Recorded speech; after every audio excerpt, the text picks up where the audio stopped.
Hey,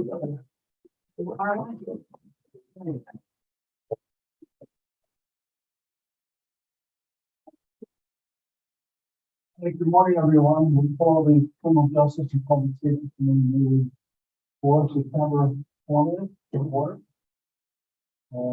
First action is the approval of our minutes. Supervisor Smith, Supervisor McCown. Any questions on the minutes? All in favor? Aye. Opposed?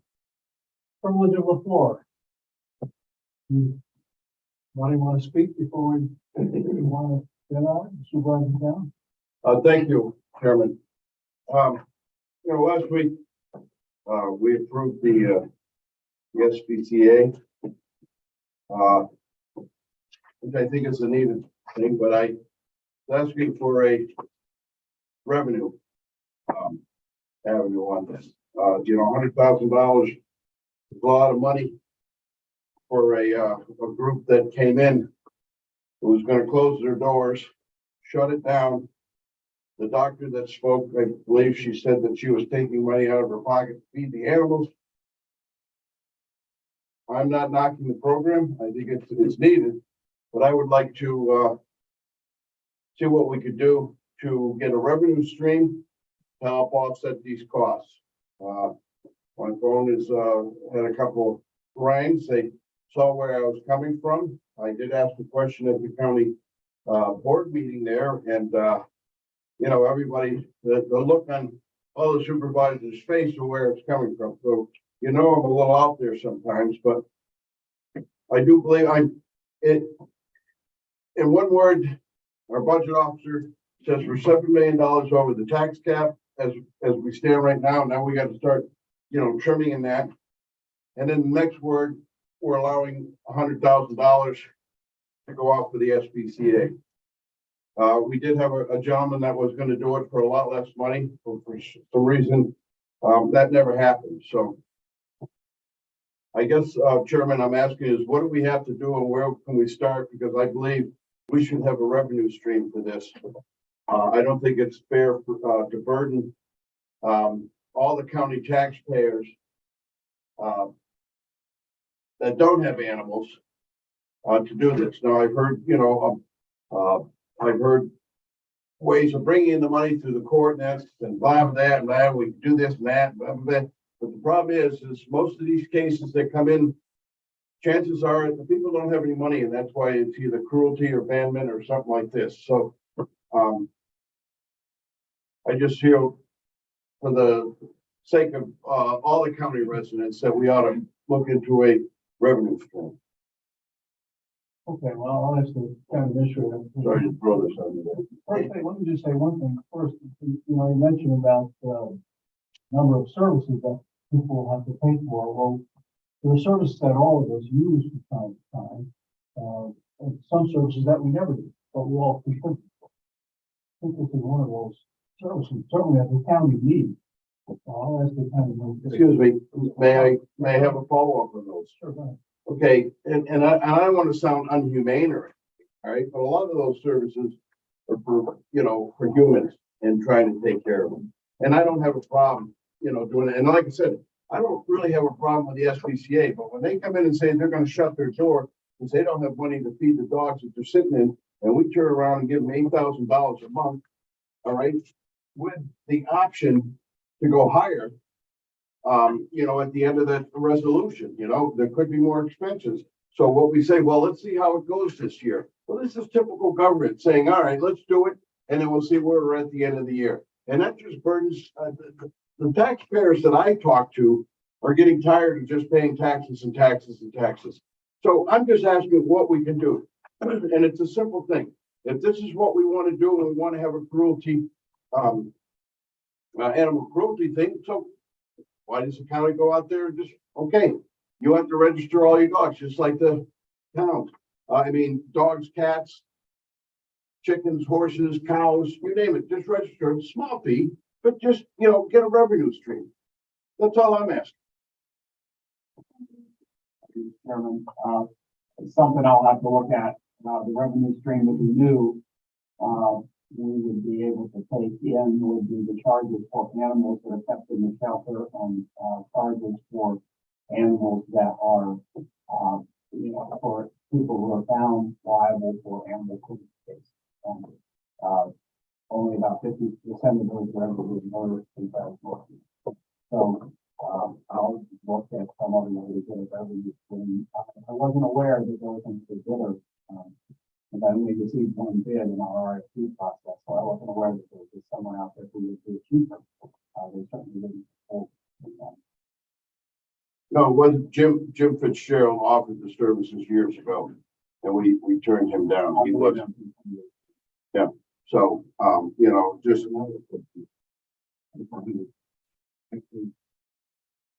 More than that, it was $150,000 in the end that we wanted. all right, so I take that back. So restrict that from the minutes, please. Sorry, I didn't mean to dump this on you, and I just want to brought it up, but it's Monday morning or whatever day it is now. I don't even know. Wednesday, and I'm ready to, well, fired up. I just like to say, I don't feel burdened at all. We should take animals in one. It's the cost of doing business, it's the price we were giving the, enjoy our, actually, and love and care for, and I'm happy to pay whatever. Yeah. I mean, one of the bottom line is, the animal cruelty cases have been done since 2018 by FPCA of upstate New York. They have not charged us anything. What they did is they came forward and said that they cannot afford any more to provide the service to the county for free. And they've done a lot of restructuring in their organizations that are not in the position of holding, but they're also in the position of handling the cruelty cases. But they have been doing it for free. So, it's a service we have to have. We don't really have a choice. Unless we find someone else.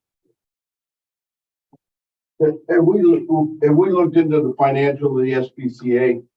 To the fact of what are we paying the directors? What are we paying the people that run it? I hear there's a lot of volunteers, but and like I said, I'm not knocking this, all right? But the towns and the cities charge for, as I brought up in the meeting, we charge for registering a dog. All right, it's a minimum fee. I had no problem paying it when I've had my pets, my dog. So I asked, the town, well, that's for our dog catcher. So this is just another avenue. Is now we have a cruelty case, company. But what I'm having a hard time understanding is when they came here to the committee asking for ARPA money and there was no more ARPA money left. And they said, well, they were going to close their doors and the doctor was, buying the food for their dogs. All right. And then all of a sudden we turn around and say, all right, well, we don't want to close the dog. So we're going to give them $100,000 a year. I want you to think of what on my end, all right, of caring for the constituents and me being a taxpayer, my two highest bills, my school tax and my county tax. So, I just, maybe it's because I'm vocal about that my phone rings a lot and people talk to me about a lot, but I don't know. But I'm just saying that I'm going to be pushing for a revenue for this. And I think it's a project because it's just going to get worse. And we have an open-ended ticket at the end, so. All right, what you said, town administrator, John, to look into it further. Any other comments? All right, we move on to our agenda items. The first off is the assigned council agenda. There's one action item. That's a request to enter into a 3-year rental lease agreement with 333 Glen Street Associates. That would be a relocation of the assigned council office to that location. You want to hear? Go ahead. Yeah, we have been talking about that. I'm happy to answer. The question probably is going to be here, $1,000 a month and a $300 a month fee.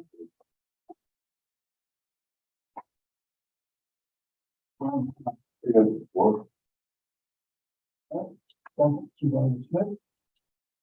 Question, Supervisor McGowan. Thank you, Julie. Thank you. I know we talked about this. My main concern is, what are we doing, for safety to protect you over there? I mean, not that you're dealing with hardened, criminals, but you could. But irate people, stuff like that. How are we gonna protect you and your office employees over there? You know, I know over here, we have the little, secured, cubicle room there to, put the combative, but we have officers can escort them in or take them out. So if we look in at, some form of security people.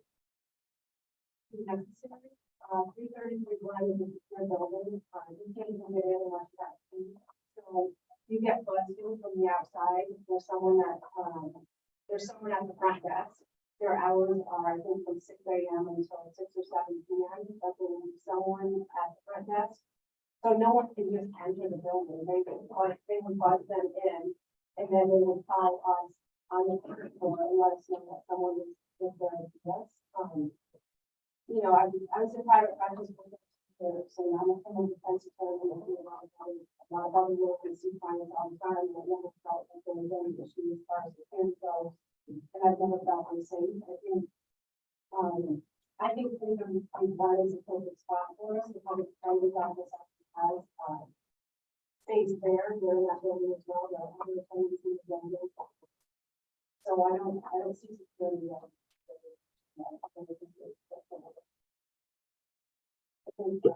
Okay, well, I'm gonna have you sign a release form, so we're not liable.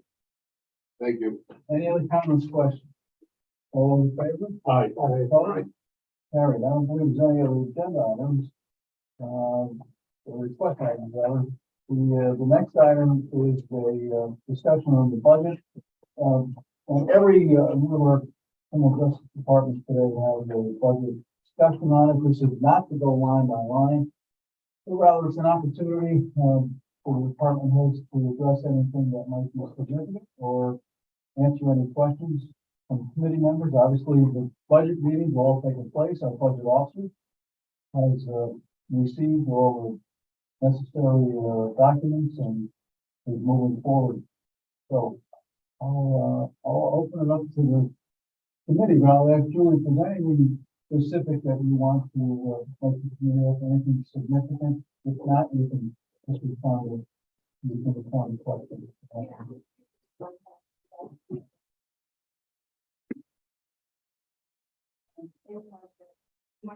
That at some point we start around.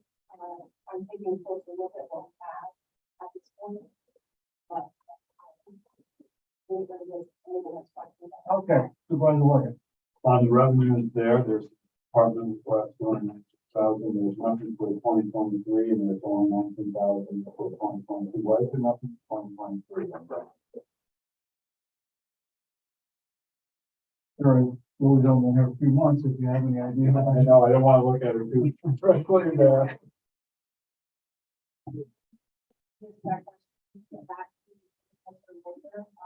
Via email, but I believe that we can, and I'm still familiarizing myself with budget and budget process, and the different revenue streams that the county council and other stuff does have. As well as office of legal services provides a lot of funding to the county council with under different grants, they're out there in one of the grants.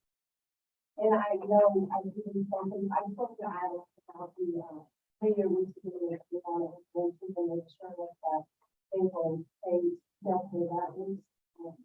But I can say pay it, they'll reimburse them for the cost. Thank you, Mr. Chairman. I believe this was last year. We discussed this. It's the way it was booked right now. If you look at the next Burrell hearing, there was a significant amount of money, 871,000 that came in, and that is now been separated into different accounts. ILS will provide providing this 296 for indigents, and then we're all hearing to a smaller amount going forward, but they add up and it to the same amount each day.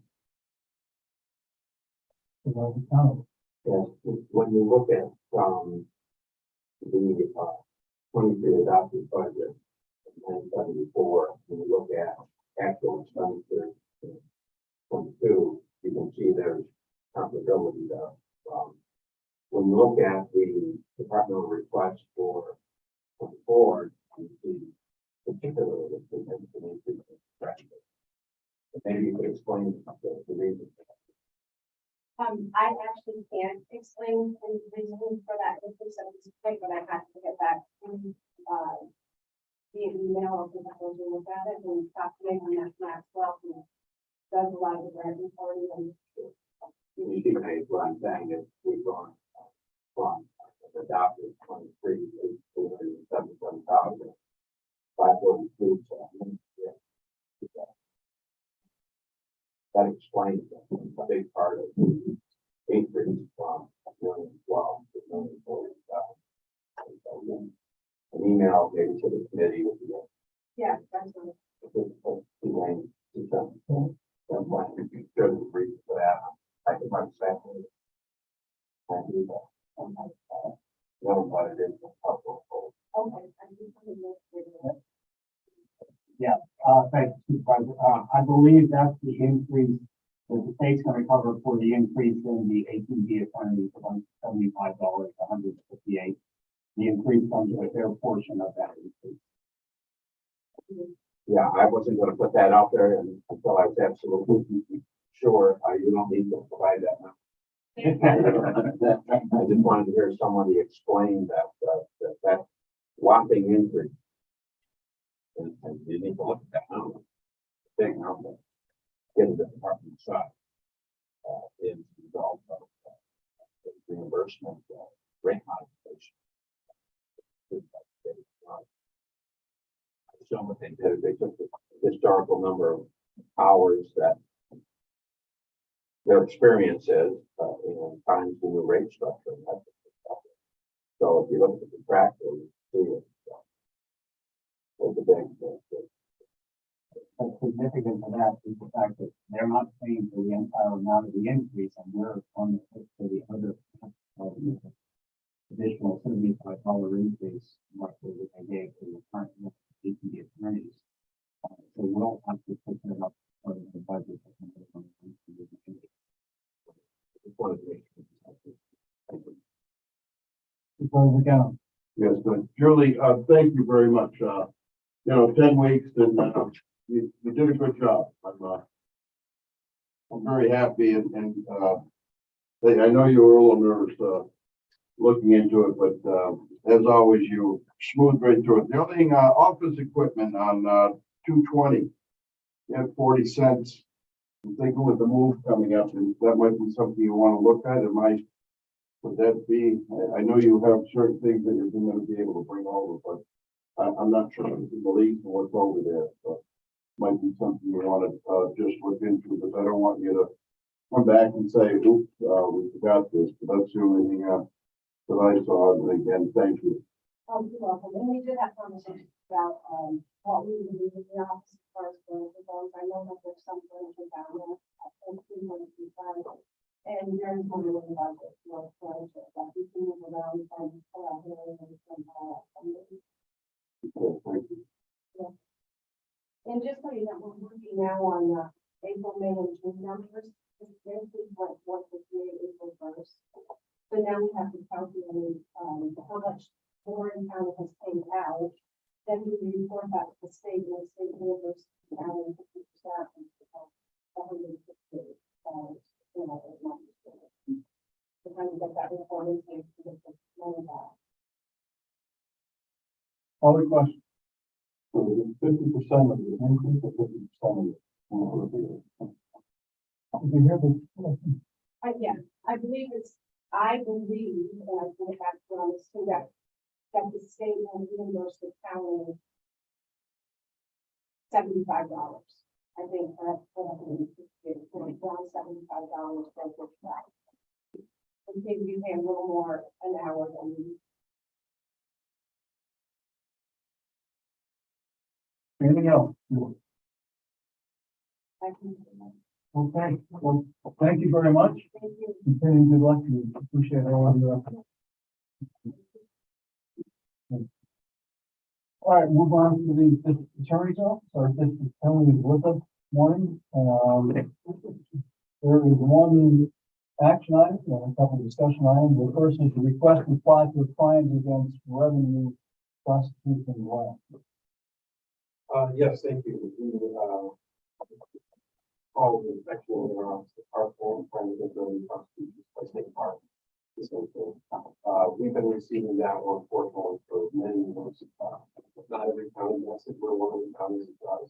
And, as I think most people here are aware, it goes to supplement the prosecution of certified illegal crimes where money, state money is illegally obtained by someone.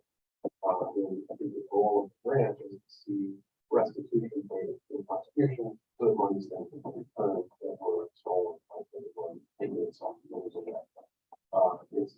It's a great grant, we love in revenue, that, department. It's a little bit of a case of management, and so because of hours and time, and certain things assigned on for the staff. But, you know, no insignificant numbers, it's a number, and we're very happy that once again, we're eligible, I'm hoping to, you know, to, our request is to basically apply for it and receive the grant. Motion to move forward, Supervisor Brown, second, Supervisor Smith. Any questions or discussion on this? Seeing none, all in favor? Opposed? Carried. Thank you. Discussion items and positive news, received notification of receipt of aid to prosecution grant funding for the grant period April 1, 23 to March 31, 24, in the amount of $249,000. Yeah, so why don't I start with that? I think, and maybe I'll, discussion item, I'll include the budget, and I think it all goes together. The, aid to prosecution is something that we haven't received for many years in the sum of $38,000. This year, it's $250,000, and I was in a meeting with the Department of Criminal Justice Services, where they indicated a commitment to a 5-year commitment, and they weren't saying that it stops after 5 years. They're saying we're looking at 5 years. This is something that we could rely on often. It's partly based on the workload, where they're determining for each county. We were really happy to see that number, you know, $250,000 for us is a huge revenue stream, and that's new, really. And the way that it can be implemented, I think, is different than the way it was in the past. It's always been designed to assist PA's officers with retention and keeping employees and then supplementing the prosecution of serious crimes. One start in the case at the beginning of the case of that's essentially how our office is structured. Maybe that happened years and years ago because of that grant, I don't know. But I heard earlier the phrase unfunded mandate, and we all, every time I've been up here, we hear that, and it doesn't stop. But I will say that a couple of our revenue streams they might be delayed funded, but they're now recognizing, and the state is recognizing, hey, we mandated these things, and something has to address it. It has to be addressed. For us, that is the part against revenue prosecution. That's been there. But the aid of prosecution, this massive increase is a recognition of that, I believe, from the meetings I believe. The other one is, if you'll recall, and this, I think, one important. The other one is the recovery grant. I think for this year is around $339,000 at the time to recognizing, hey, we've mandated this very intense workload, this change, the shift in philosophy and how things are handled. And initially it was not funded. And now they are providing funding. So what that's done for us is our, this year, our revenues are up almost 50% over last year. And if you look at 2 years back before that discovery, it's massive. So I'm very excited about that. Obviously that dovetails into our budget. You know, you said we don't need to get into the finer points, but I do want to talk about things. Our 400s line is the lines, you know, that we kind of have a say in our request, and you know, some control. Like I can't control the cost of health insurance, or you know, if an in-unit person takes a step or has a cost of living increase, that's all that happens. We really try to keep our 400s under control. When you look at our main budget, that's the 1165, you're gonna see data processing increase, it's been $300 increase over last. year. We get notified by the county, this is what your data processing is gonna be for the year, it's up $300. Where you're gonna see an increase is the legal transcripts, section. That section covers a lot of things. And so it's not just legal transcripts, but it looks that way, by the title.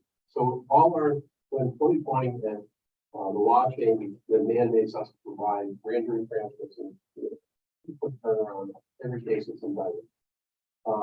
That, so of course, every time we indict a case, we have to do transcripts pretty quick fashion, pay for that, and then turn it over. That money paid for that. We will trial transcripts or other types of transcripts beyond grand jury trial covered by that. Other things that don't fit in by the name, you would think, expert witnesses. We're fortunate, many of our expert witnesses don't talk to me. You know, say I get a toxicologist and tested the drug for the lab, that doesn't cost us that. However, not every expert can do that. I remember a case defense had said their client suffered from a mental disease and defect. They got an expert witness. So we needed to get an expert witness there. Those are things that are provided at the lab. We got someone who's terrific to testify the trial, but when you're getting an expert here, review, we go through that process of cost money. And it doesn't get cheaper year over year. We're hoping that this covers it. It's very predictable. I have no idea. You can't know what's going to happen. I don't know what's going to happen today. What case is going to come up. So that form has been fortunate to cover every year. And you know, and it's not spent. It's not spent. You know, when it goes more. There is an increase request of $10,000. I'd like to say that's not really going to my office. Some of you a while back had contacted me about special prosecution. So we've got Greg here and Julie here. When Greg has a conflict, PD has a conflict, then they can go to the assigned counsel in cases are shifted to other attorneys to deal with the conflict. Well, VA's offices have conflicts for a whole host of reasons. There isn't really that kind of a structure in place. What we do currently is we just assist other counties and they assist us. For example, I did a murder trial in Essex County because they have conflict. I mean, someone to over that case. Other counties have come to our county, they'll take the conflict case that we have. What's happened over the years is very burdensome, as you can imagine. Like, you're actually traveling to that other jurisdiction and getting assigned to special prosecutor. So those counties that we work with have created smaller budgets and where they employ local attorneys to do some smaller cases. In our case, we have someone that's handling traffic tickets and misdemeanors in a few of our local courts where we have conflict only. They don't handle any felonies, they don't handle all the courts. I'm actually hoping that could maybe expand a little bit because whenever we do have a conflict, then it's to reach out the court has to make it resolve. I think this really addresses, I spoke to our special prosecutor, who I think will not continue at the current rate.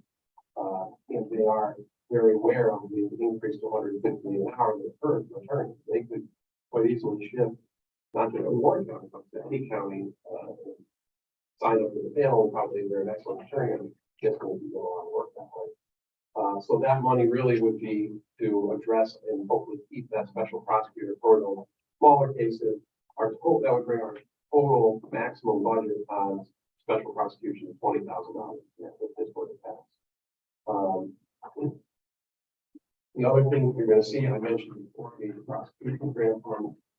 We are trying to apply that to get our attorney salaries up to the market rate. I did some analysis on that, and we were really behind, and I'm trying to play catch up. Despite that, we're not spending all that money. My hope is that we don't need to take on a new attorney. We may. There's some legislation that's passed that the government has not signed it yet. And I'm certainly concerned that that doesn't go through and they're going to need to have, but I'm not asking for it now because it hasn't happened. And I think it might not. It's hard to predict, you know, the needs right now. We're functioning and what I'm fully staffed at the moment, and I'm hoping to keep it that way. And what you'll see if you look at the bottom line, the cost of the county, and I wish I could say this was repeatable, is actually approximately $130,000 lower than last year's budget. That's largely due to our increase in revenue.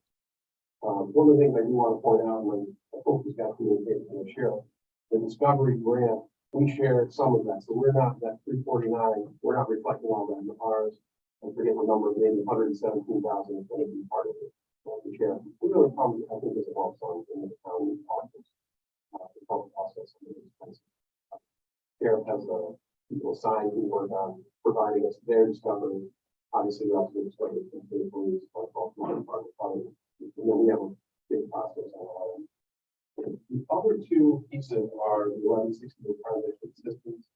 For some of you who've been to the crime victim ceremony, kind of met with people. In this case, there's two people that run that program. You know, they do a terrific job. And what they do is they just help service victims in many different ways, connecting them with counsel, helping them navigate the criminal justice process, which can be very kind of confusing and frustrating for someone who's not familiar with it. They are a liaison for our attorneys and it helps to keep the attorneys freed up to a degree. Beyond just the other meeting with this afternoon, it's a critical part of the way that we operate, and we're really lucky to have a revenue of 171,000 plus again this year. We got that last year. We're expecting that next year as well. That almost covers the entire program. And you look and see the parts that we can control are the 400s. And you'll see that in the 400s, the increase is $24. That line is a little higher, and the reason one of the employees was their insurance, they're receiving a step, and there was some cost of living difference. So that's why you see the changes that are breaking out. Lastly, this one's called the narcotics control. I don't want to log the name, it's always been called that. That's the 1,220. That is really one position held by 3 people. They're all part-time. And they can get the title DA investigator. So they help serve subpoenas, they help bring witnesses around, they might bring appellate arguments that can be important to appeals for, sit down in the meeting, help with, coordinate the public hearing. That in the 400s, you'll see if our insurance costs for $505. There is another piece. We'll go back on one of our longtime investigators who part-time, we recently left a full-time position. And so I was looking to hire. And what I learned is that the state has a new mandate that starting in 2022, any new hire must complete this fairly extensive training program to be an investigator. They have a year from hire to do it. Like I said, it's relatively new. We've never had a budget for training. I have been in touch with numerous agencies to try to get a pin down a number. No one can really even tell me much at all, other than we'll get back to you. I've gotten a lot of things. So I'm asking for 2,000 to go in there. My hope is we can do this at no cost, but I frankly don't know. It's the first time we've tried to build this with this requirement. It looks like that employee will have to travel to maybe Albany to get some of that training. In the past, there's some certifications that my sheriff, hopefully you're in the loop with Terry Cuomo. They can go to the range and get some gun certifications, but this is something different that's new. That they really can't handle that way. These people are so that's that 2,000. That's why if you look at your packet right at the back, you'll see the whole attachment. It's showing that new law, and in the last page, it says they now must have this qualification to have this job. I can't tell you reasoning, but that's what Thank you. I think some Supervisor Kyle. And, first, confidential on the draft of the budget, the detail that you provided today. I do have a question, though, a general question for the county administrator that we're starting to see on the retirement line of these departments, significant increases. I do believe that estimate is provided by the controller's office each year to us, based on their investments and different types of things. Am I correct in that we're seeing a very significant increase? And it's something we don't really control on the retirement side. And that, retirement is gonna be another, I know you're talking about for the retirees, our contributions to the pension fund has gone from 13.1% to 15%. This year, and that's been good. That's most times, we were gonna, they have to. When we get communication to it. You take that number, that's.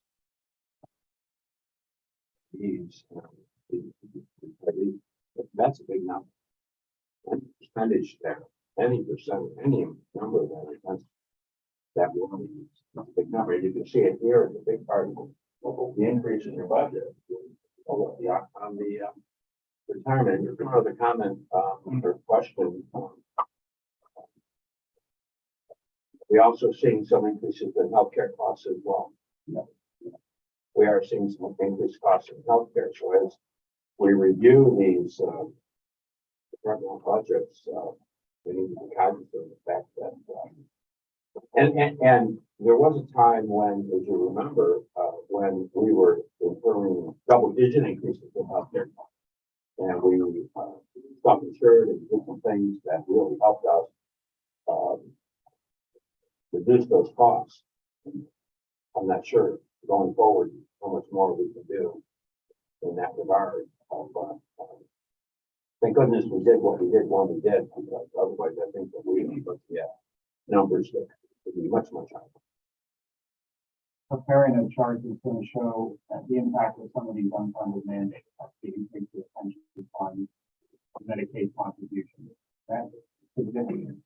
Almost 4.5% of our 6.7 million that's available. This is much than over 4 million.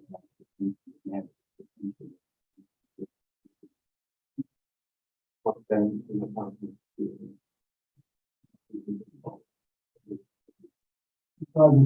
Thank you, Chairman.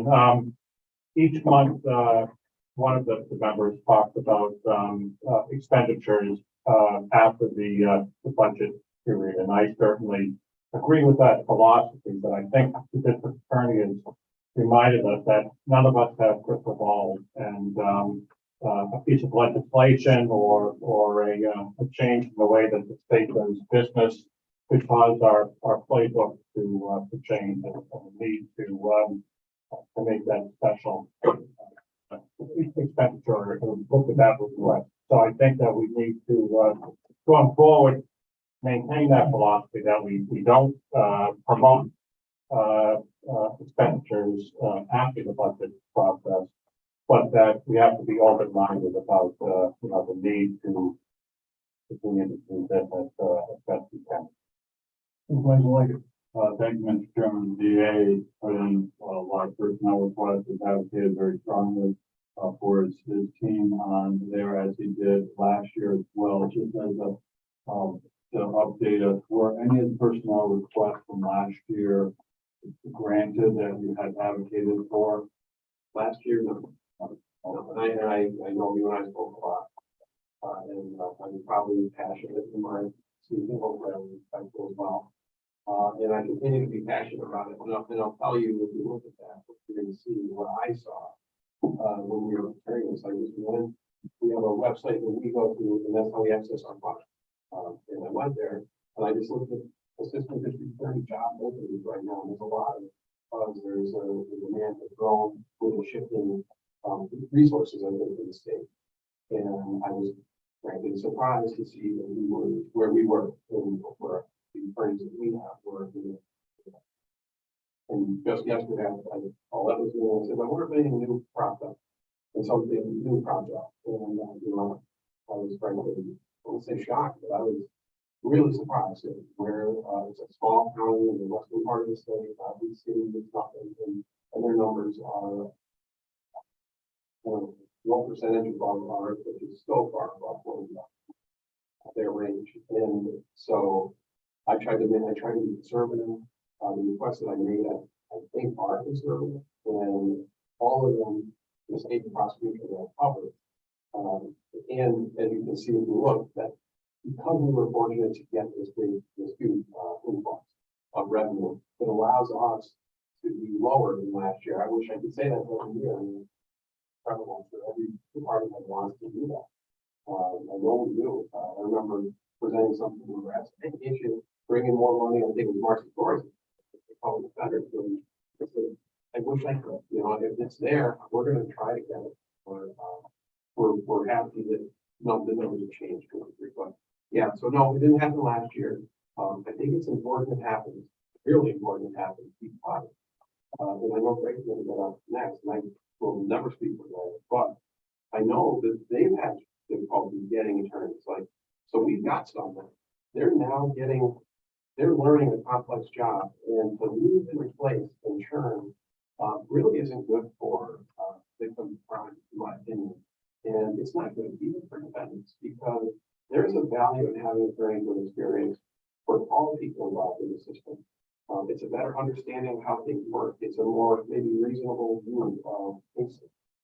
I'm super grateful that this grant came at this time when we are lagging behind. And I think it's going to give us a chance to hold on to these really excellent people who are a part of the county. Something else I'd like to add, when I look at these jobs that were available in other counties, many of them do not have a residency requirement.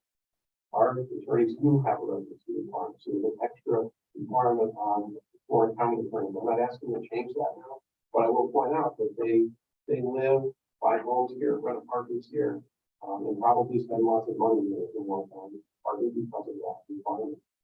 So there are people that are really by requirement a part of the county. County Administrator. Thank you, Mr. Chairman. No, I just, district attorney and I met 3, maybe 4 times on the salary fee. That's what we put into the study and analysis, the analytical work in comparison to salaries across the state. I know we did take a very thorough conservative approach to this. You know, to the attorneys and public numbers of the income.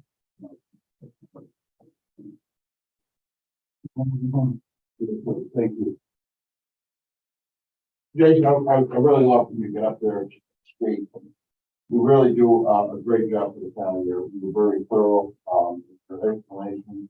And you do, I feel go above and beyond sometimes to really, keep us informed and let us know what's coming ahead of time. But one of the questions I had is, you know, that requirement, in filling some of your positions, you know, when needed, would that be easier for your department to be able to say, you know, you don't have to live in In the county. the county? So the answer is it might be, and I want to be clear that that is not, that is only for the attorneys. That the rule for the bargaining unit, I think, is division counties, maybe, contiguous and exclusive counties. So I don't want there to be some confusion on it. It's only for the attorneys that have fallen into that ambit. And that used to be the way. So I got started here in 1999. So that was just the way it was. And I am seeing a change across the state. You know, all of us that are here have this great benefit. We know what we got here, and it's great. And that is a selling point, no question. I'm sure all of us will look trying to hire people. Really look for people that appreciate that, because once you live here, you've been other places. A lot of people realize this is where it's at. You know, so yes, I'm not asking for a change. I have talked to some of the attorneys. One of them said, you know, there may come a time where that could be an issue for me. I said, all right, well, I want an open line of communication. So if this becomes a big problem, I want to be able to have the conversation before people just up and leave. Because I think it's a shame to lose someone over something that might something that could be adjusted. Well, I just like to follow up by saying, you know, if that becomes a thing, I know you'll bring it forward. And, I mean, I don't think I'll be here forever, but you know, while I'm here, I'll do whatever I can to help you. So again, thank you. Other questions for you?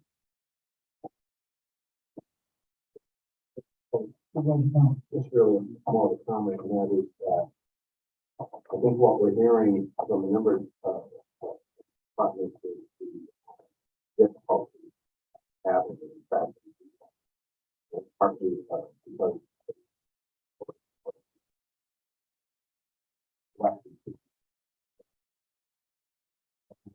area, private sector, and in the area. Cleaning up and we continue to request is that. It's gonna cost us more. It's gonna cost us less, it's gonna cost us more, blocking. So. The tough decisions in this regard, at least there should be some discussion in terms of what we can do.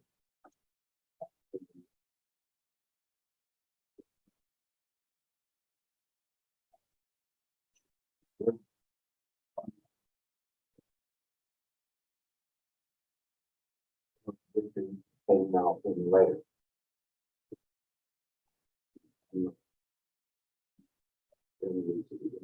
This is difficult to budget. I didn't even understand the budget.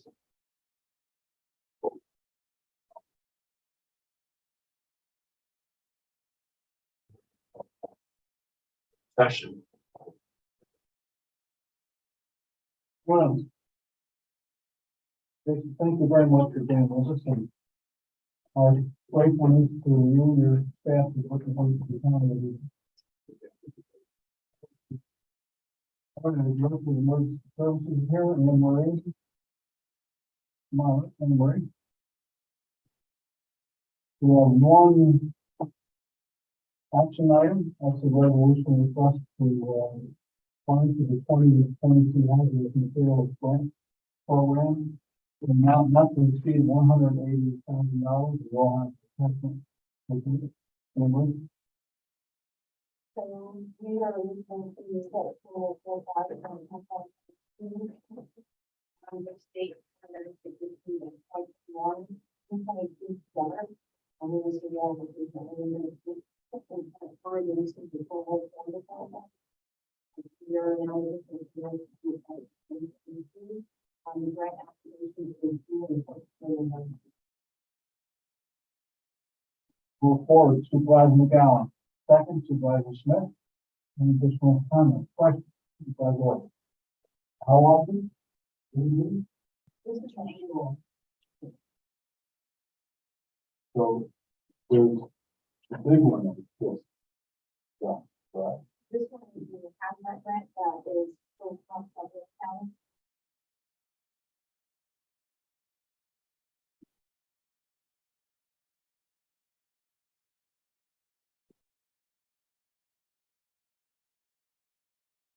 Thank you.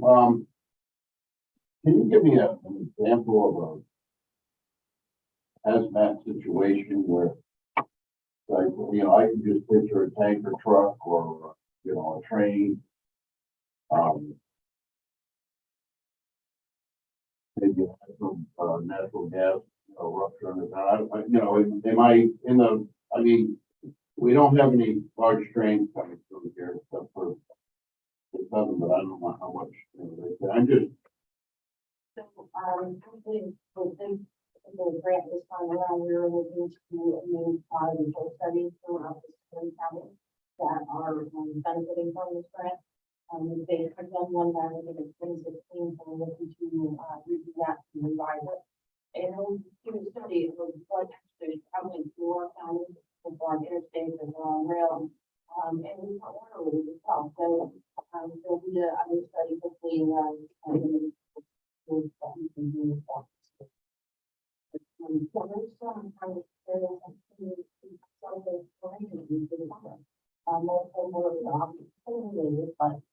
talking some storage things that need to be updated for people with the storage issue.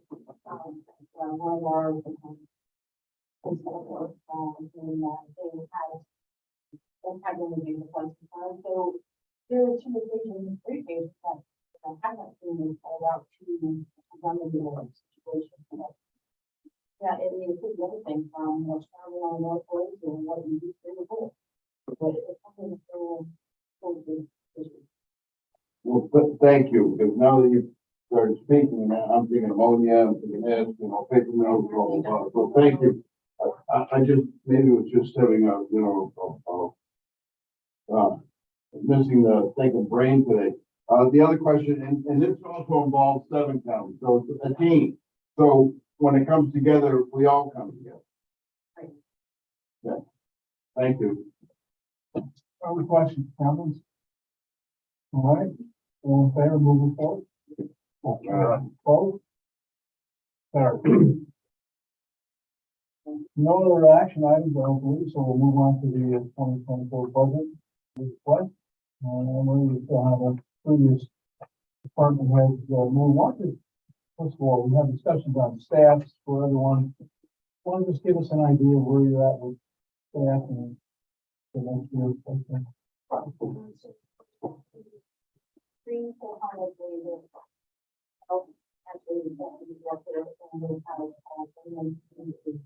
our emergency management coordinator. After that, we do the office specialist that's since July of 2023.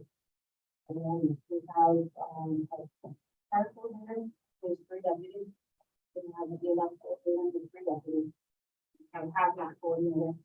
And we are currently looking to form 2 fire investigation positions and 1 fire investigation officer.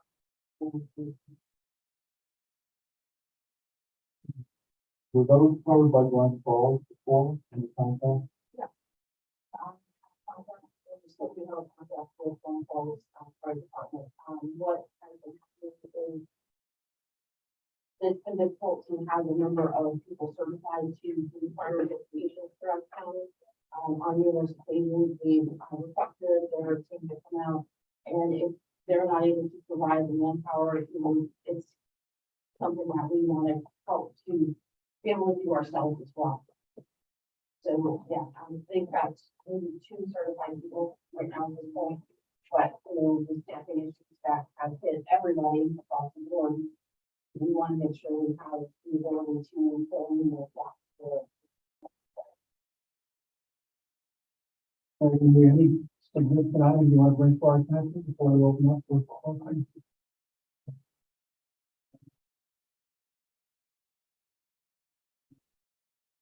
So, one second item that I do want to mention. And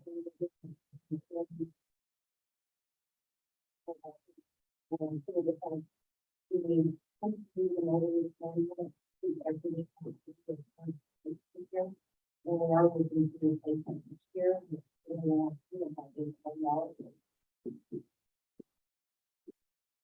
Questions for Mike?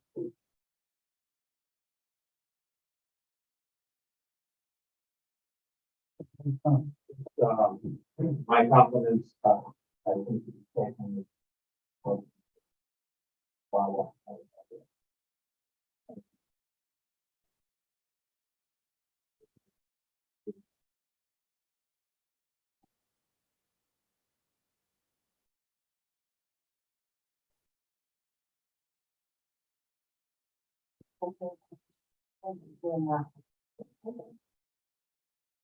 We know yesterday, anything else on the budget? Okay, just a quick update, and I think it'd be good for the public to hear as well, where we are with the COVID test. I know you sent us all an email, and some of us have received some, but just give us a summary of where we are. Right now, is we get another request for more test kits today. I had actually kind of estimated about 4,000 test kits for the county. And we did get that order in, and every one of those has been allocated out to everyone, to the supervisors, to the towns, we have some, and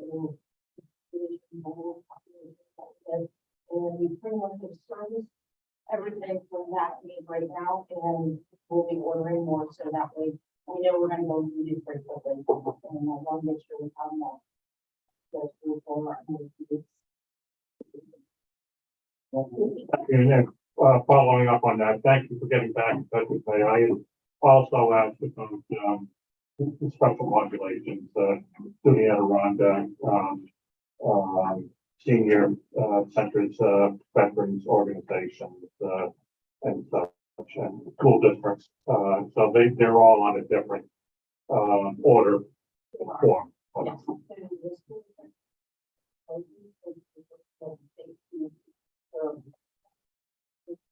And schools are also working through one as well, and they have their 1%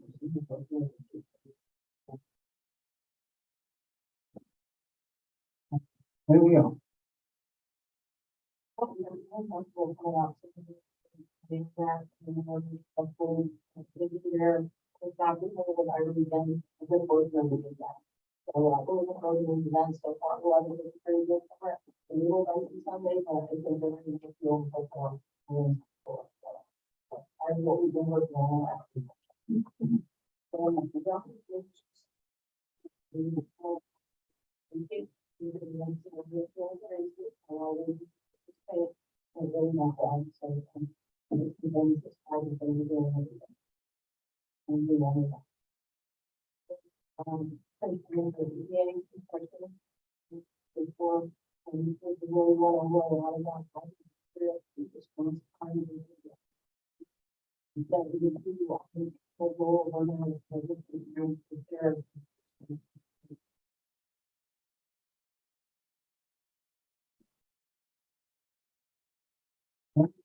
Hey, what?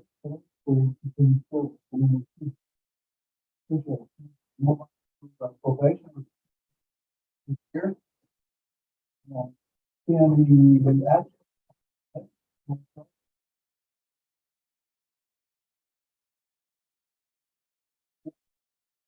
Oh. Okay.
Well, also,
Like, just go on the record and, say that, my wife does, work, under Bob in the probation department.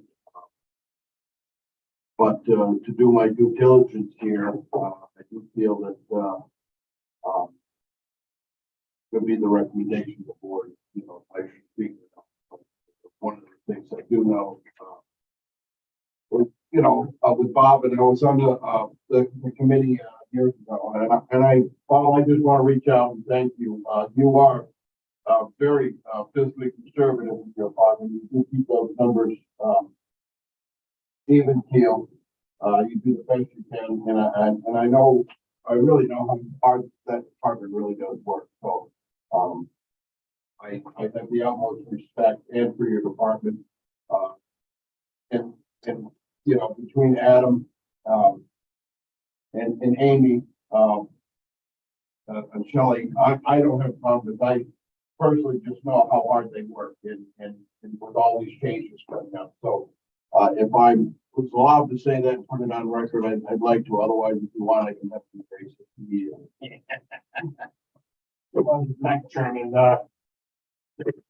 Bob, thank you for the thoughtfulness of working with, many of the not-for-profits in the area. One not-for-profit, is the Big Brothers Big Sisters.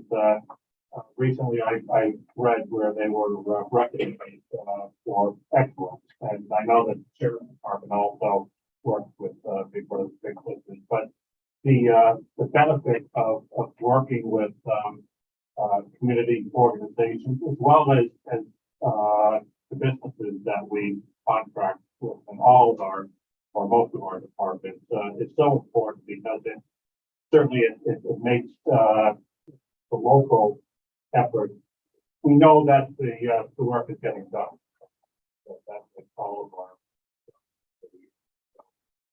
continued success of working with the, especially the not-for-profits, frankly, is, very much.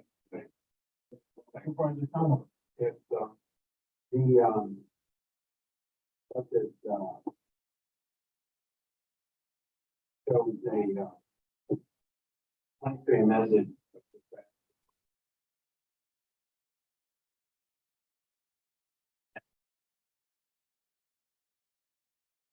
Offset by the increase in revenue. That's one time grant. Yeah.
Yeah, thank you, Mr. Chairman.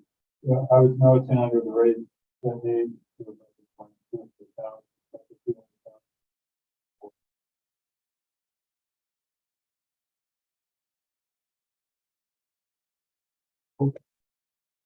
Any comments?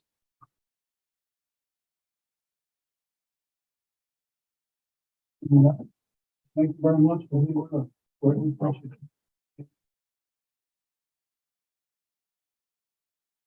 Public defender or public defender is well? Okay. You have audio.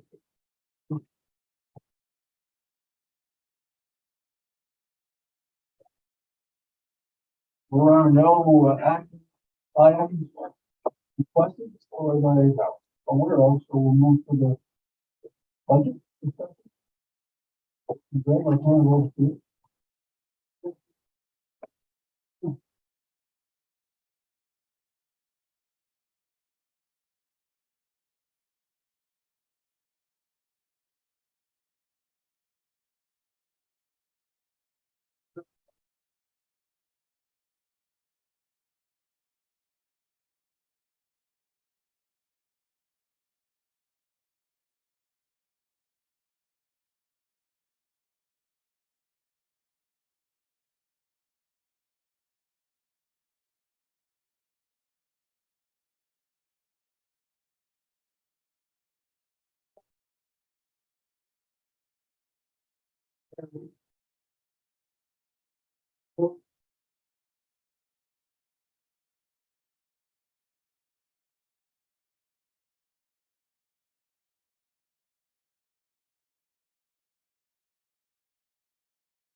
Your granular budget detail.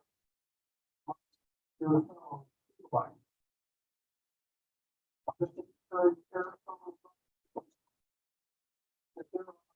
For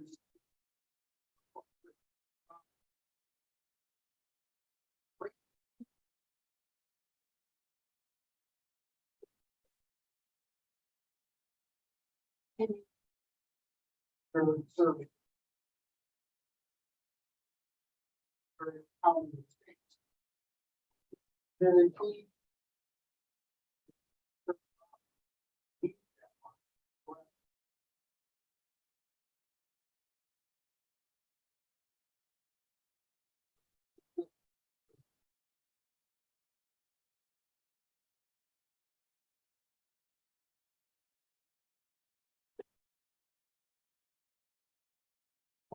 Choose to imagine yourself as a young lawyer who's been working for Warren County Public Defender's Office for 2 to 3 years. And you're making $76,000 a year. And your cohort person.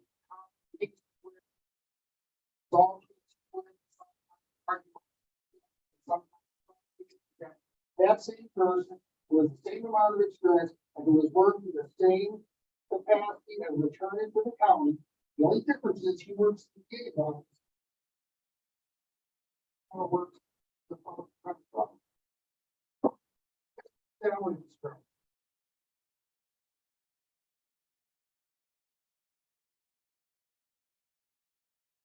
I have proposed, that was in the budget, the county administrator, wherever you go, put it in. So, roll it, work out, fine. I will supervise. We'll see if we have proposed salary. increase for our-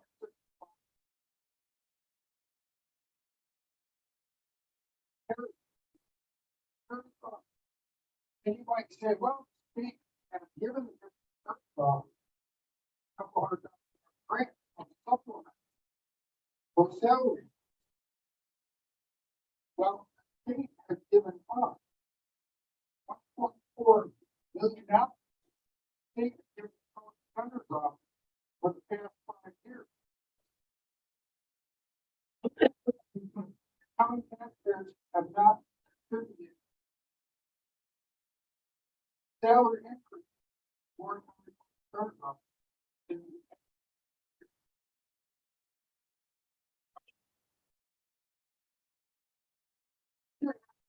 For us. We're very grateful. State finding Boston, to be. State funding.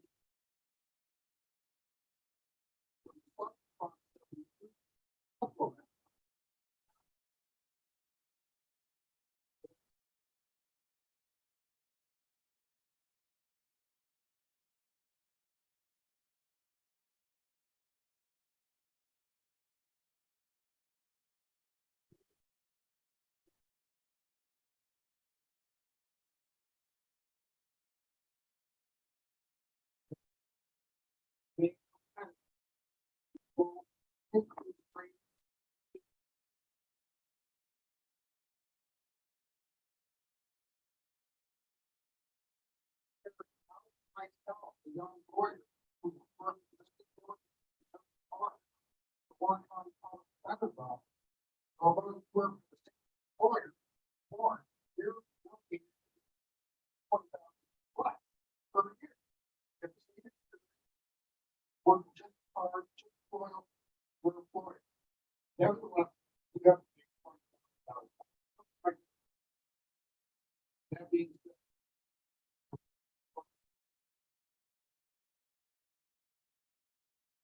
Thank you, Chairman. So do I understand if we honored that request, we would, be responsible for 40% of those increases, or?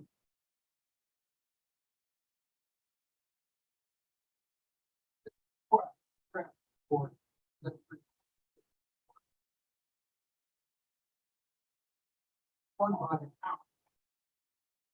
100%, okay. of the increase.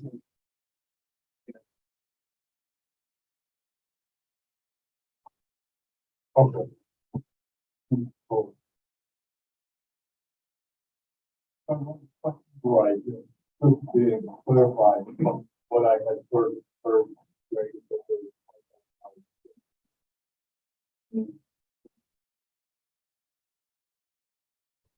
Okay, I don't see that, that's what.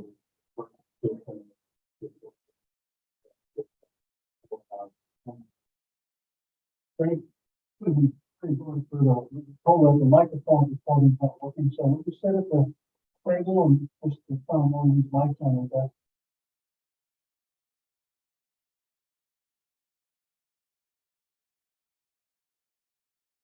First,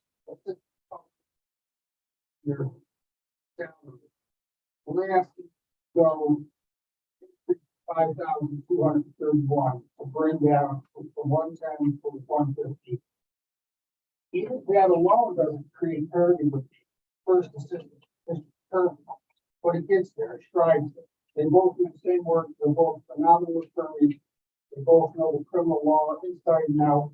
They both do a lot of training and mentoring for the other attorneys. They both should at the very least have some comparable parity with their salary. The second assistant public defender makes 98,545. We're asking that be increased to 110, the difference being $7. The fifth assistant public defender, we're asking that be raised from 90 to 96. Now, these people have been to work for the county for years and have years of experience. That's an increase of 5,971. The sixth assistant from 76 to 89. That's not parity either, but it's close. I think the assistant public defender in that scale would make it 94,000. Yes. 84. 78 to 96. Difference of 8,000. They're back to 94. And 8 from 90 to 94, a difference of 4,000.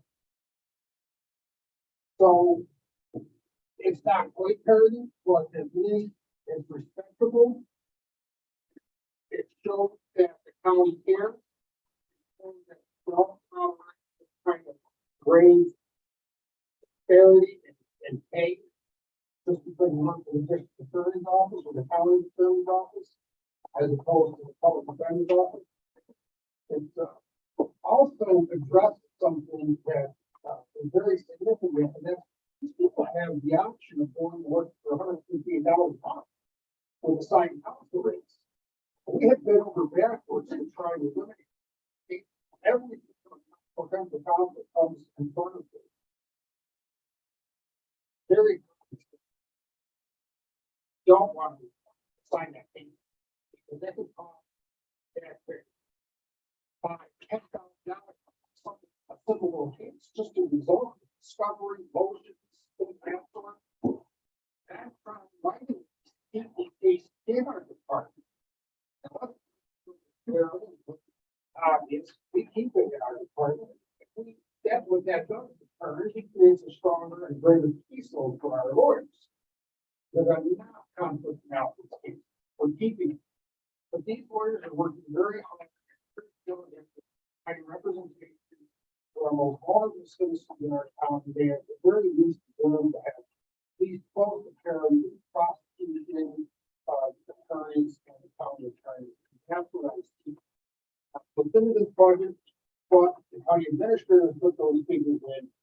You sit down and work out a budget, they will be there, and I'm asking that you strive as best you can. And I understand the budget problem that they have with the state mandates that aren't funded. And it's creating all kinds of havoc with the county budget. I understand that. We've got to find some way to address that. But in this particular case, for indigent services, the state is mandated in numbers of them. And the county has been for 5 years budget neutral taxpayers. So that being said, I'm asking that we address this problem. It's not happening well. Thank you, Mr. Chairman. So, Terry Nate, listen to me. You know, I just, you know, I really, Greg, I want to thank you. What you have brought, to this department, the morale that I see that is changed down there and our talking, you have reached out in every direction and thought of every avenue to take to entice the employees coming here and the way you reached out, and I find that admirable. And you make a really, really great point because you are all the same on both sides. Thankfully, the engineering services were able to gain some money. Hopefully down the road, they will see that and contribute more, you know, to raise or whatever we else do. But, you know, I think what you're asking is minimal, and conservative. Like you said, you're not putting them right up there in the top and I feel we ought to look to DETA to make them equal. This is an important service that you have and the way you're running your department and doing it, I think it'll be a request that we really should look into.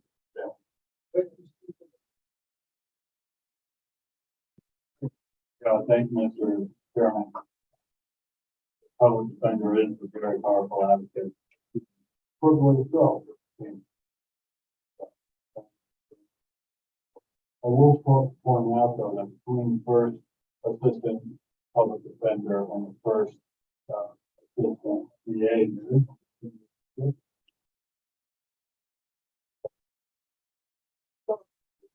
Great point. Hey, yeah. There's a service. And what is, when you decide a pay scale for the employee, what you're doing is taking away from yourself of a certain amount of discretion. In other words, before you get X amount of service, therefore their salary is right. And it leaves little of any room for your discretion to decide, yeah, but they don't really produce that much. They bring they're not that productive. And so you're not necessarily entitling an employee to a pay raise simply because of years of service. Now, the downside, if you take away that, the downside of that is subjectivity and a lack of uniformity. So there are certain trade-offs where I want to pay a salary based on years of service, thereby denying myself the discretion.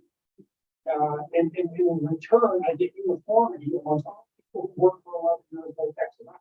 That's a wonderful thing. I can't carry on with you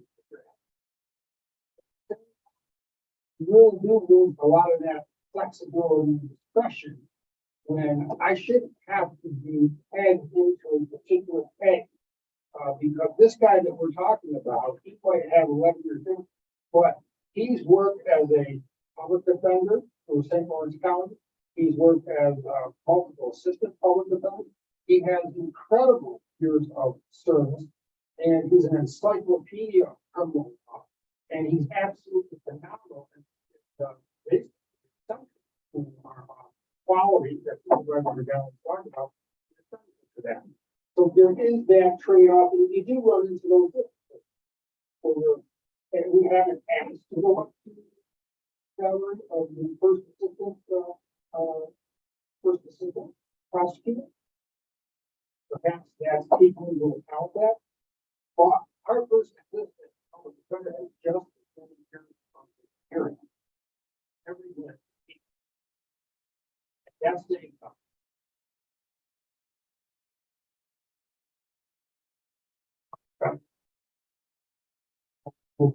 Thank you, Chairman.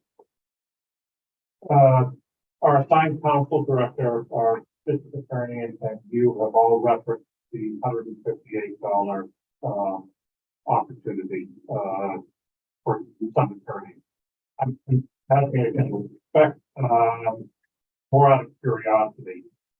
Can the attorney, who is, I guess, an independent or I'll call it self-employed person, get enough work, to earn as much as a person who is basically working 40 hours a week for an employer, so that they're at a comparable salary. And again, I ask that respectfully, I'm just kind of curious if they can pick up enough job tickets from Julie in order to make a living.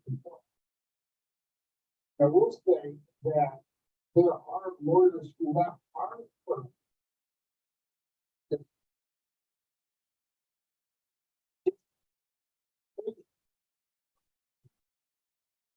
How many hours? Yeah. And they go on different. Now when they're making the Warren County came from their forecast to Washington. See these guys, court, it's like, oh, how can more work than I got from you? So Julie, come up to the table. when you do math, and I didn't bring my calculator, I thought, if you do 158 an hour times 10 hours a week, I think that puts you at $100,000 a year. So it's an attorney in private practice, like what I was doing, yeah, I would only have to bill 10 hours a week on assigned cases that were to supplement my, so that would be an extra 100,000 on top of what I was making with my retained work. So can you get enough work? Yeah, it's easy to get 10 hours done with assigned counsel program. You know, if you have the time and you're putting your time in the case, just making motions, having hearings, going before, and in the North Country, in because we have local government, the attorneys. When I was in Suffolk County, we had there was no with the traffic. Like if you take an assigned case, in Warren County and you travel from the southern end of Warren County to the northern end of Warren County, the county's gonna pay $158 an hour for the travel in the car. So sometimes that adds up. On top of that, they don't mileage. You gotta go back. In that, yeah, so it's a round trip travel. So, yeah, I would say it's pretty easy to make I was just curious. Yeah. But, put that on the spot. Okay. Good question. I mean, frankly, I'm not, but if not able to,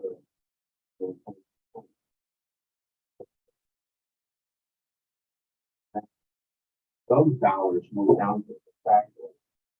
As they move down to the factor, that dollar becomes $3. And that's the point with that. That's assuming that you same number of hours. That's assuming that your experience during, so that's the point, I think, one of the points that you're making here today, which is your equity argument. That the financial matters there as well. That in the end, what we'll be saying in the future, the same budget, maybe less than the person outside, that's going to be a whopping number.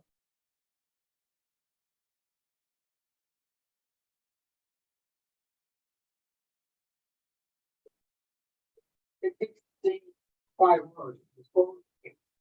We don't have that attorney disposing that case. Then we gotta pay. Not so at least a portion of that dollar is out. So that result that might keep the rate for public works. Other question? Supervisor Smith. I'll Supervisor Powell, say the first thing, you've got your rate where you need to be, your public defender, and but we the jury, I'm gonna fall out of this game, I'm full of my wife. What do we do if we don't do it? We're in a bigger pool of the thing. What happens is, so, you disincentivize the people, they want to run down the office, it's a part, so, there's no reason for that, right? Then it's, now that knowledge is 305, and it just gets worse and worse, and with, something that again, force is diminished, it's big converted. More people, people, what are we gonna do? And for what, and up to maybe 40, 50,000. Doesn't make any sense for us not to do, it. So I'm just going. What question?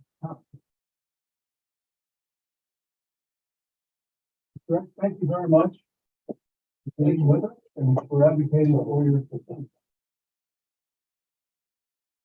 All right, we'll move on to the sheriff and clerk with us. Sheriff, the table. That's it. We have one request for us on the table, we have to transfer funds to county contingent account to the sheriff's office budget.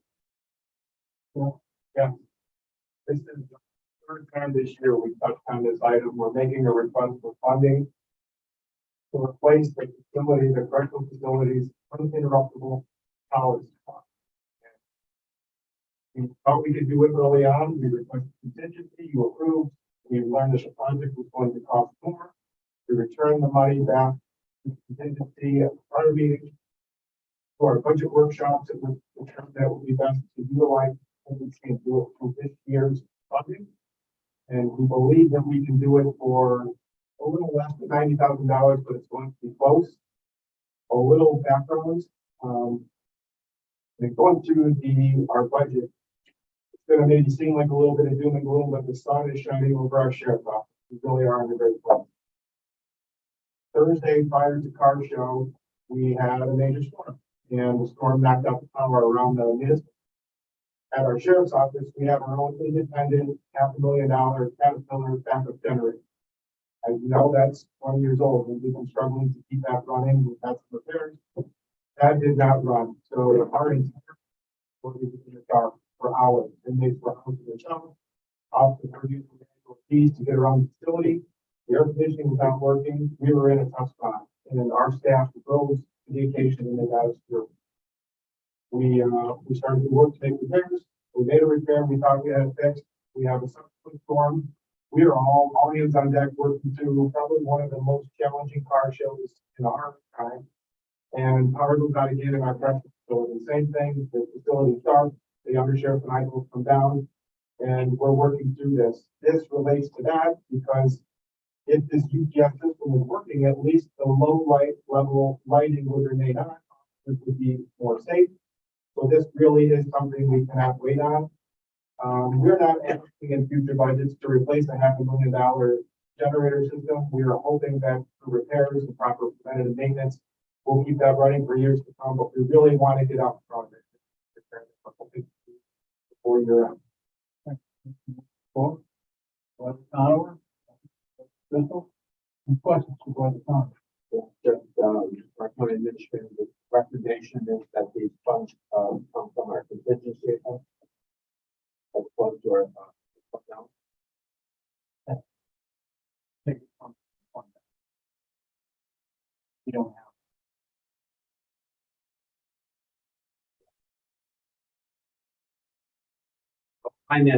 Finance will decide that, anyway, but we don't need to start to do that today.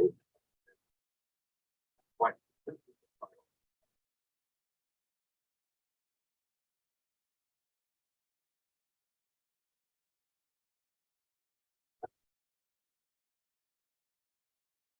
I guess the question. The forward.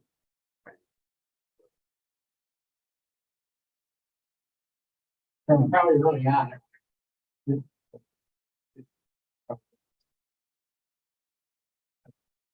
Yeah, and that wouldn't surprise me again for the last.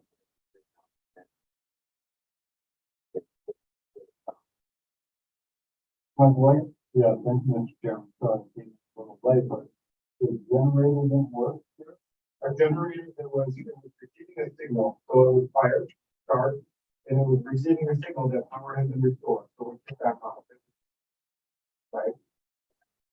And Martin lived at our sheriff's office for about a day, and then was out and back again another day. our communications supervisor was in, our communications systems were operating from the backup center, in this municipal building. Like I said, it was chaos for a day, and then we had a pause, and chaos again, and everybody was challenged. You would not, I don't think the public felt any of it. Our correctional facility staff, the inmates, they felt it. We received some complaints, but we did our best to navigate through it, to keep everyone safe, and we did so without incident. So the generator now is working, and we're gonna continue to do what we can to maintain it, to continue to test. We do weekly testing, and it was something that it would start up, and it was working on weekly testing, but something occurred with this particular incident, and it just would not stay running. It was a diode. Thank you. Yeah, well, we had a contract. We do have a contract for the maintenance. Yeah. And they came out and it stayed out for a number of days because like anything else, we have a team that comes here, but if you can't get the part that they need to do the repair, we were waiting 3 days for the part. Thank you, Chairman. Sheriff, could you talk about the safety and healthiness of the backup, facility here in the municipal center in case this, might occur again? It's the one contact. Is it an appropriate, place for you to do, your business in an emergency situation? I think it's one that's our best location. And like I said, we had officers stationed at both sites, communications operators stationed at both locations. And if you dial in, an officer can pick up from both locations and no idea. Everything's redundant. These are things that we'll do through the SICG and the PSAP grant. We're constantly looking to upgrade and make sure that we have interoperability all around the county.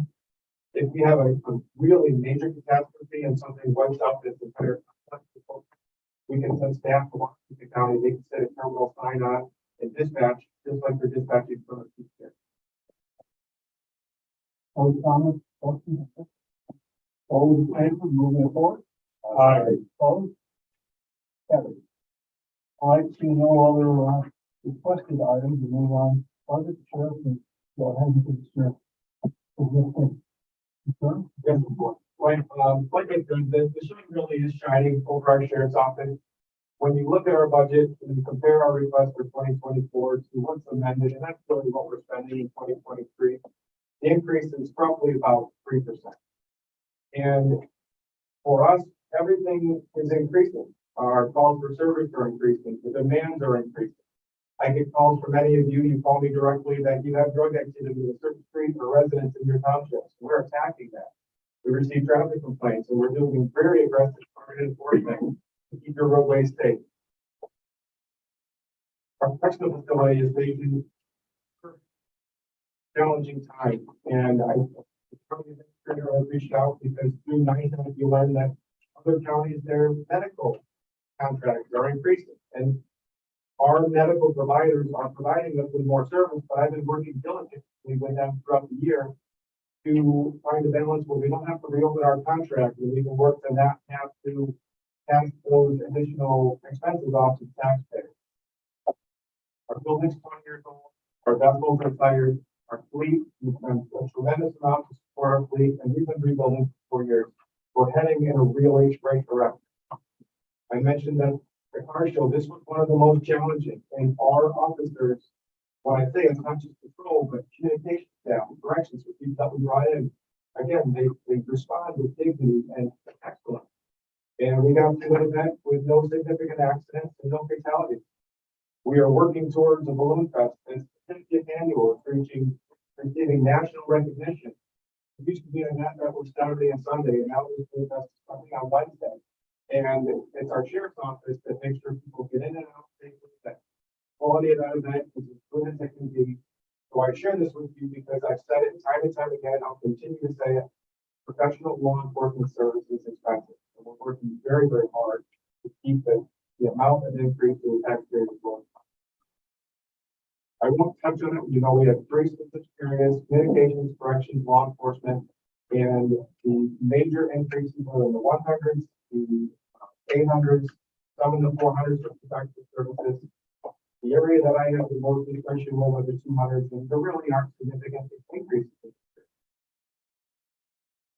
revenues down in the correctional facility because we're not getting the federal inmates. I made a request, I touched on this before, and I don't want to set up a scenario where we project for a certain amount of revenues if we're not meeting that goal.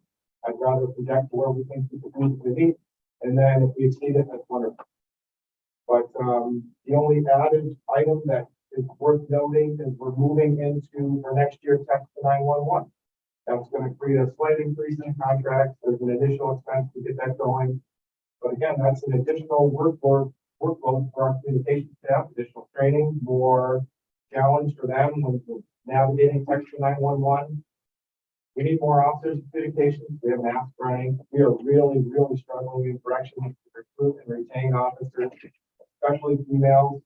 What Supervisor Conover said really hit hard with me. The expense of $1 for us right now is we needing to close a housing unit because especially at Alpha Pod where our females are, that $1 is going to turn to 5 or 10 if we start having to board these inmates out. I don't say this because you're not doing enough to support us. We are, but I think collectively we need to really work harder to try to retain every employee that we have, to recruit harder so that show up, they're happy, they're working hard, and we just continue to do our work. I won't touch specifically, but I'm sure as you look through, if you have any questions, I can answer any of those with any of this. Just, mention.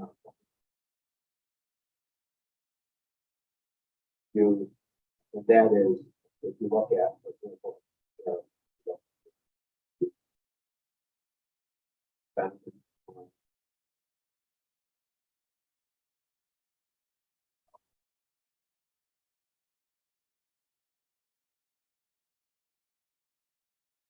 big now. Rate may be small, but again, all of the big. So. I think we're going to have a real challenge. Get problem once again. Other types of increases going to quite very serious, right?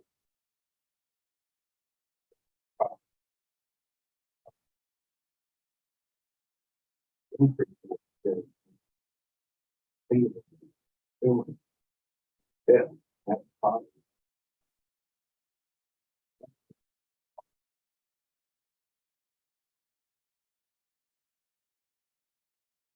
Yeah. Recently toured the communication center. It's changed so much. And I can remember going there 30 years ago and seeing one computer screen. I think right now they have 5 or 6 who are watching it all. And I think our backup system doesn't match it 100%, but it matches a lot of it, right? So I think what we got to do is really consider that there's a lot to that communication center. It's important and to watch those dispatchers work everything and more technology you're bringing in is more pressure you're putting on the dispatchers up there. The sheriff department is responsible for but anyways, and that's one area I think gets lost. You know, those 4 or 5 people sitting there for the shifts and answering all types of calls, and they get more complicated, more complicated. I would suggest everybody take a walk through there and see the screens they have to bounce back for. Different here, different there, and also during the outage, you know, the volunteers have to come out and man their station for a short period of time. So that's why that's critical. We can keep the backup system working and we keep it really upgraded. It's expensive to have it. I've seen it over there. But I mean, technology going, you gotta get the technology over there also. Communications is key. The other thing I mentioned, I do believe the civil service will offer the testing more often for correction officers. So that's a good thing. But still, it's finding people to be able to work in that environment. That's why we do value those people there, trying to take care of them in the contract. But they're not easy jobs. Down to that communication center, for that to go down, that's tough. And then for them to have to move to a backup system that isn't 100% redundant, it's a little script in their style. So I'm an advocate for getting it done. So, So, who, kind of vacancies in what they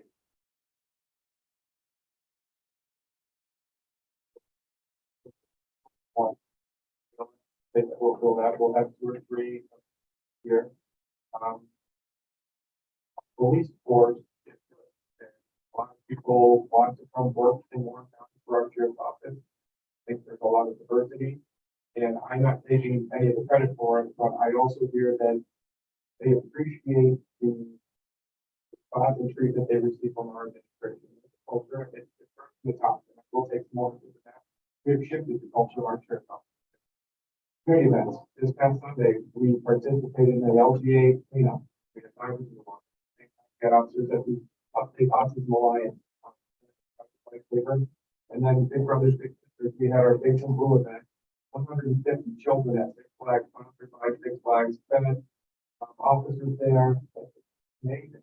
And those are things that we do because we know it's vital. We're going to be woven into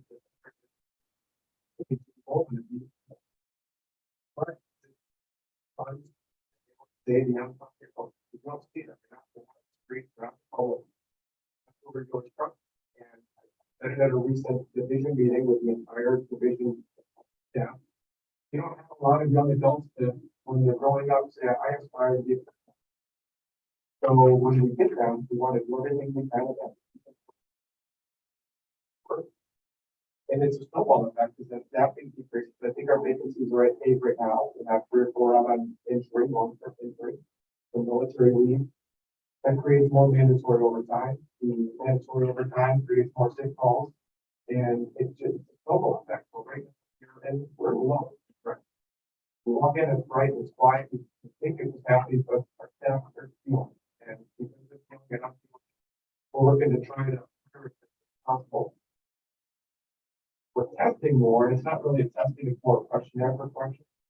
But if you have 8 vacancies and 11 people take the test, and that's the physical ability of 3 that are eligible for hire, and you can only hire 1 when you get through the background screening. We're stuck. Communications, we need 2, we'll hire 2. We have a list right now, I think there's 4.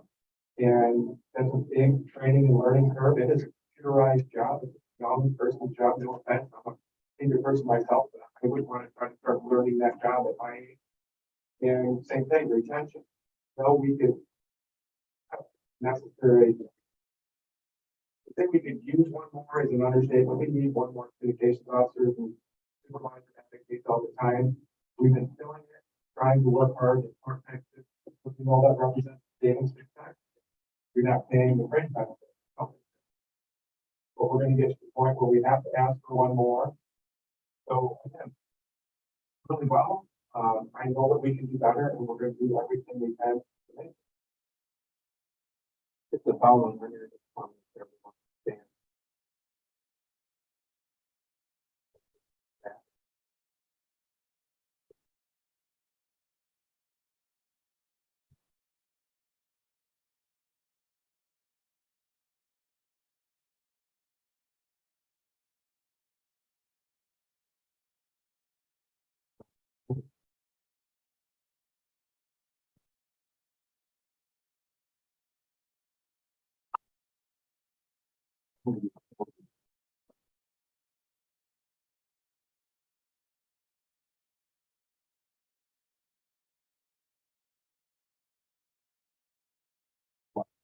Yep.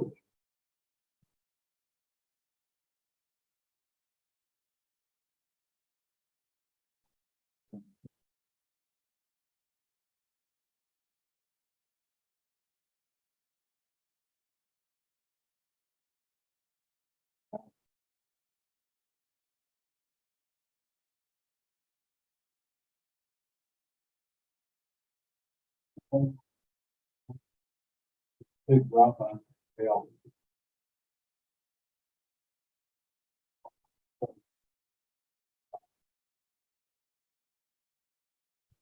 So here we have federal inmates that we have, and it's and we were the only facility that was accepting this federal money.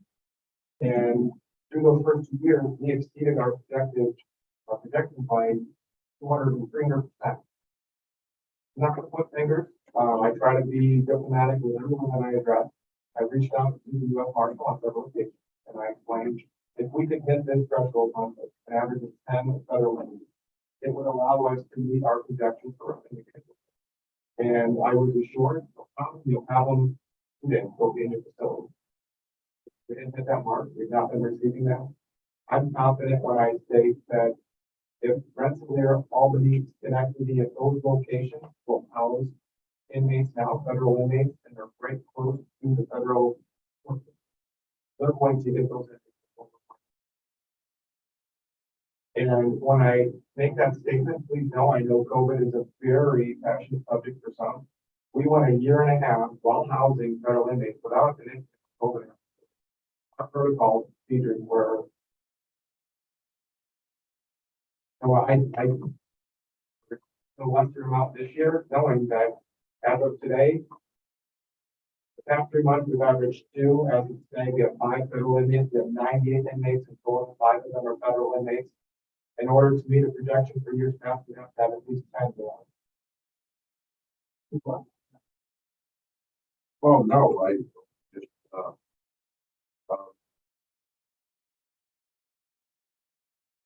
family form, that hasn't hurt us. Know that there was some angst in 2020 when it first came out, and we had some really healthy conversations about staffing. Our facility's gonna drop to 20 or 30 inmates. We really need the office we have to have. We addressed it, we went through it, as I stated, we can hold 186. Currently, we have 98. That is a really comfortable full population. If every area is filled, we looked at it, there's not an area that we can close. Classification, maximum, medium, male, female, disciplinary. People that come into our facility have to be quarantined until they're classified and get through certain medical testing. So, prevention. Our staffing right now, though it increased, is the very minimum that New York State will allow us to run the facility at. And we're at that minimum. We're at a minimum with a vacancy of 8, and another half a dozen that are out for various reasons. So overtime going to be out, staffing going to be higher. I really struggled to find a way to improve. You can say today, you know what, we're going to give you 10 more positions, and that should alleviate all this.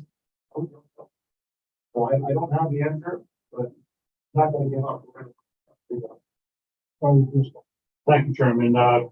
Sheriff, thank you for your follow-up on the federal inmates. And is that an issue that we could reach out to our representatives in Albany and ask them to drop a dime also to see if they can do anything to increase those numbers? Contact for our U.S. Marshal. I believe all those decisions are going through him or his office and staff. I don't have an adverse relationship. Anything is very formal, professional.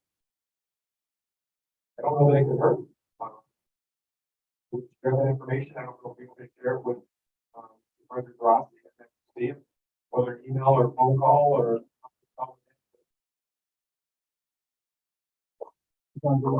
Yeah, thanks, Mr. Chairman.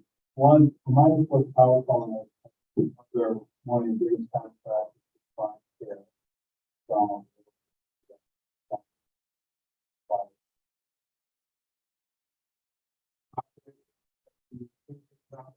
And it really outlines, if they receive a call for a medical event, they just go through the system and it tells them the questions to ask, and it automates their response. It provides for quicker, more consistent response from them. Each officer is trained initially, they receive graded training every 2 years. It's really a standard for communication. Next year, right here went up $50,000, a little over $50,000 from 23 to 24. That was negotiated in the agreement. I think it's been a 3-year term. This next year will be the last of the 3-year term. I've been working very closely with their president, and added expenditures from that medicated treatment for 2023, it's around $100,000. So we're trying to figure out a way to staffing matrix to try to get to an end where they're not out, the county's not out, but we don't have to open up that treatment. I don't know if it will work for next year. I don't know if it will be short for this year. We never, ever want to get away from primary care medical services. We have challenges from inmates that relate to medical issues. Every time we have one of those challenges or notice a claim, their legal team will step right up and they assume those challenges. They draw a line in the sand and care, control, safety, security in that facility is my responsibility. And though, like, we are sole employers, though I have ownership and the medical care, I know that they are the gold standard and they provide the best medical care out there. I will say to you that when we start to negotiate at the end of 2024, listen to our providers, we'll hear their pitch. And I'm assuming that will come in close as far as the matrix goes and the funding goes, but I'm happy to know that when it comes to this type of an agreement, we don't have to go with the cheapest because I know the cheapest is not.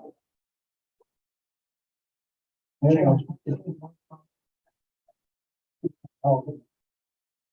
Current contract is trying to be very well respected in the institution.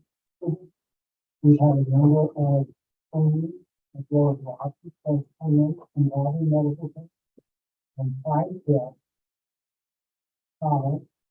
unlike the fire provider, has immediately accepted a tender of the funds and the plans that will not that needed to follow up for coverage with our insurance carrier against here. So there's definitely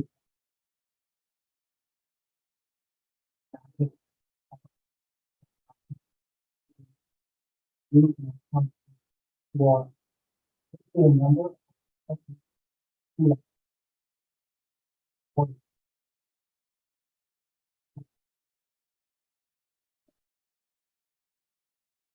no other questions, comments? Thank you very much. Thank you, Sean. Well, it's here, we still have some other folks here. Let me just, on behalf of all our committee, I think we would agree with that the county is really very, very fortunate to have a quality leadership that we saw demonstrated by each department head. And with fiscal stewardship and gratefully appreciate it. So, thank you, Chair. For all of the department of the center, and thanks to the second, obviously, for the delivery of quality services that we do every day with people. Very good. Any other privileges as well?